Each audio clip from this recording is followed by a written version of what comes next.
Greetings, everyone. Father Jim here at St. Pius X Parish in Appleton. Hope you're doing well on this January day. It's the weekend.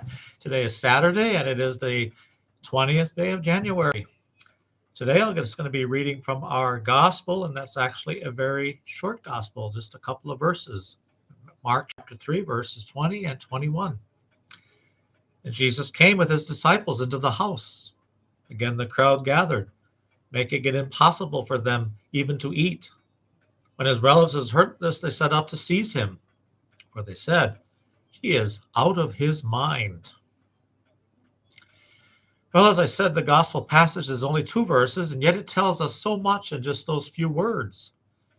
We're still in the very early part of Mark's gospel, the first 3 chapters. Jesus has moved between open areas, mountainsides, synagogues, and homes. He's been immersed in crowds and then removed himself from them. Today we hear there's a crowd present that makes it impossible for them even to eat. If you go back into chapter 2, the crowd prevented men from bringing a friend to Jesus, and they had to lower him through the roof. So there is something visceral in this portrayal of crowds having a physical effect on Jesus's actions. It's discordant, like a note that's being played flat.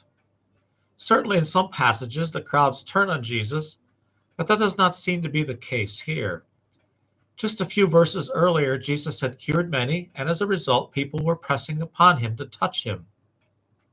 In this passage, the crowds are again converging on Jesus because they want to be near him and to feel his healing touch. Mark says that Jesus' relatives heard of the gathered crowd, and they set out to seize him, saying, "He is out of his mind."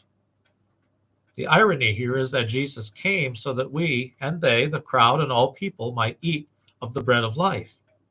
Yet even his relatives missed the point. Had they managed to seize him, far more was at stake than his ability to eat his meal.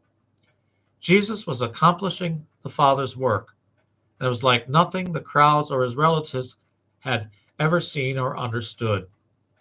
So we can forgive them for thinking this was all incomprehensible. They had yet to learn that we all must have the heart and mind of Christ to advance the kingdom. To conform ourselves to him in this way literally means we need to step outside of ourselves and abandon ourselves to him. Perhaps being considered out of one's mind isn't necessarily a bad thing after all. The weekend's here. It's Saturday. Hopefully it's our day of rest for you, time to be with the family. Spend some time in quiet, prayer, and also please make sure to get to church this weekend as well. I'll be praying for you. Let's keep praying for one another. God bless you and enjoy your Saturday.